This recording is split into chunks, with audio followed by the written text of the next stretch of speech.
नमस्कार, महाराष्ट्र योजना कॉर्नर मध्ये आपल्या सर्वांचे स्वागत आहे। आजच्या व्हिडिओच्या माध्यमातून आपण बघणार आहोत की संजय गांधी निराधार योजना तसेच श्रावण बाळ योजनेच्या लाभार्थ्यांसाठी खूप मोठी आनंदाची बातमी समोर आली आहे।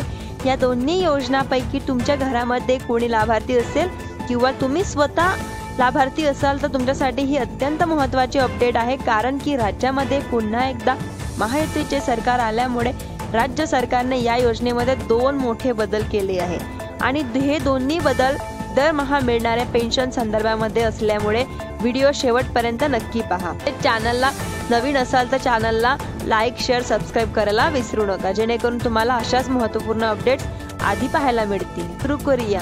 तर पहा, या ठिकाणी पहिली अपडेट आहे तर सामाजिक न्याय विषय सहाय्य विभागाने काही दिवसापूर्वी मुख्यमंत्री एकनाथ शिंदे आणि दोन्ही उपमुख्यमंत्री यांच्या हस्ते संजय गांधी निराधार योजना त्याचबरोबर श्रावण बाळ योजना राज्य निवृत्ती वेतन योजनेचा थेट लाभ लाभार्थ्यांच्या बँक खात्यात जमा करण्यासाठी अत्याधुनिक पोर्टल विकसित करून अनावरण केले होते। त्यानुसार आता संजय गांधी निराधार योजना आणि श्रावण बाळ राज्य निवृत्ती वेतन योजनेचा थेट लाभार्थ्यांना त्यांच्या डीबीटी म्हणजेच डायरेक्ट बेनिफिट ट्रान्सफर अंतर्गत इथून पुढे दिला जाणार आहे।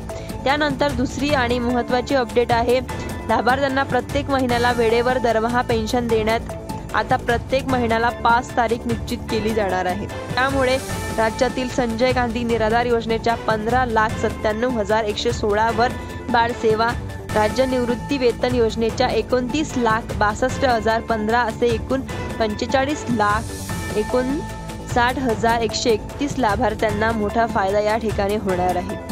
आता या सर्व लाभार्थ्यांना प्रत्येक महिन्याला वेळेवर थेट बँक अकाउंट खात्यामध्ये हे निराधार योजनेचे पेन्शन मिळणार आहे। या योजनेसंदर्भात जर तुमचे इतर काही प्रश्न असतील तर कमेंट करून नक्की विचारा। धन्यवाद।